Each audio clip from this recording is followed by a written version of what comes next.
한국 좀비 장르 2대 빌런이 있죠. 부산행의 김희성 배우, 지우학의 이유미 배우, 역대급 바람 캐릭터들인데요. 심리학의 눈으로 보면 흥미로운 공통점이 보입니다. 두 사람 모두 자기애성 성격장애의 특성을 고스란히 가지고 있다는 점이죠. 오늘 준비한 내용은 나연이를 위한 심리학 개론입니다. 나연이는 고급 아파트에 사는 금수저 집안의 딸입니다. 자기와 같은 수준이라고 여기는 남라와 반 친구들에게는 친한 척 말을 걸지만 임대 아파트에 사는 아이들을 기생수라며 무시하는 극단적인 양면성을 가진 인물이죠.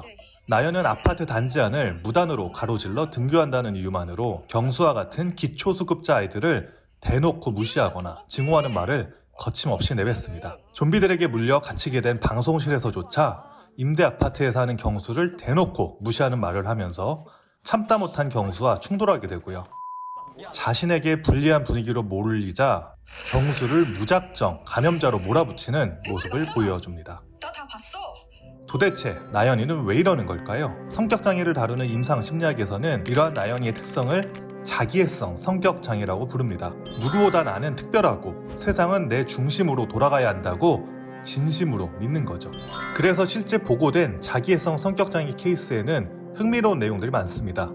아무 준비도 하지 않고 미인대회에 지속적으로 출전하면서 당연히 내가 우승할 거라고 생각한다거나, 할머니한테 자기 아이를 맡기면서 내가 할머니한테 아기 돌보는 기쁨을 주는 거니까 효도하는 거다 라고 진심으로 생각하는 등 일반적인 시선으로는 도대체 어떻게 저렇게 생각할 수가 있지? 싶은 삶의 태도를 갖고 있죠. 자기애성 성격장애자에게 다른 사람은 그저 나의 우월감을 확인하기 위한 존재, 그 이상도 이하도 아닙니다. 심지어 무능력해 보이는 인물에게는 극단적인 공격도 서슴지 않죠.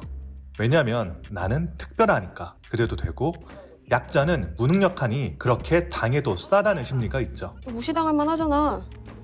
그래서 나연에게는 안전한 나만의 장소여야 하는 방송실에 기초수급자 경수와 같은 공간에 있다는 사실만으로도 불쾌하게 여겨지는 것이죠. 심지어 경수가 감염자가 아니라는 사실이 밝혀지자 자기 주장이 틀리지 않았다는 것을 증명하고 유리한 여론을 형성하기 위해 사과하는 척하면서 경수에게 접근해 경수의 긁힌 상처를 좀비 피가 묻은 손수건으로 닦아 일부러 감염시키는 행동까지 하게 되죠.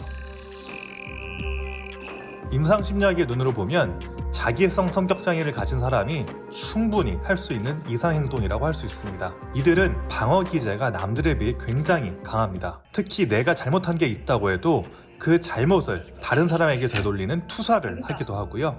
자기 합리화는 거의 달인 수준이죠. 내가 안 그랬어.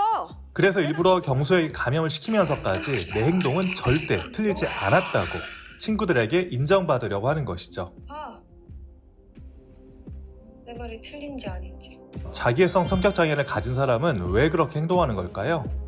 어린 시절 가정 내 정서적 학대나 애정 결핍으로 인해 나약해진 자기 이미지 때문에 그렇습니다. 그들의 마음에는 다른 사람에게 공격을 받을까 지나치게 불안해하고 초조해하는 심리가 숨어있죠. 그걸 감추기 위해 상처가 있는 사람은 내가 무시받지 않도록 자기 자신을 지킬 만한 것을 필요로 합니다. 공격받지 않을 위치에 있다는 것을 확인할 때 비로소 안심하게 되는 것이죠. 나약하고 무능한 자신에 대한 두려움을 이겨내는 방식이 바로 타인에 대한 공격과 증오로 나타나게 되는 겁니다. 그래서 사이코패스랑은 이 점이 좀 달라요.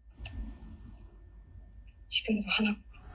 사이코패스는 다른 사람을 도구로 생각하고 마구 착취합니다. 다른 사람을 이해하지 못하는 건 사이코패스나 자기애성 성격장애 모두 마찬가지지만, 자기애성 성격장애는 자신을 보호하기 위한 방어기제로서 정서적 교감을 막아버린 것이지 아예 공감 자체를 못하는 건 아니에요.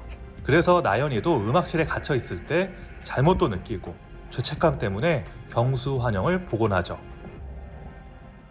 지금 우리 학교는 이라는 작품의 메시지는 여러 가지가 있겠지만, 나연의 캐릭터를 통해 봤을 땐 학교 자체가 자기애성 성격장애를 가진 아이들을 만들어가는 건 아닐까 하는 비판의 메시지도 생각해 볼 수 있을 것 같습니다. 지금까지 염래산이었습니다. 감사합니다.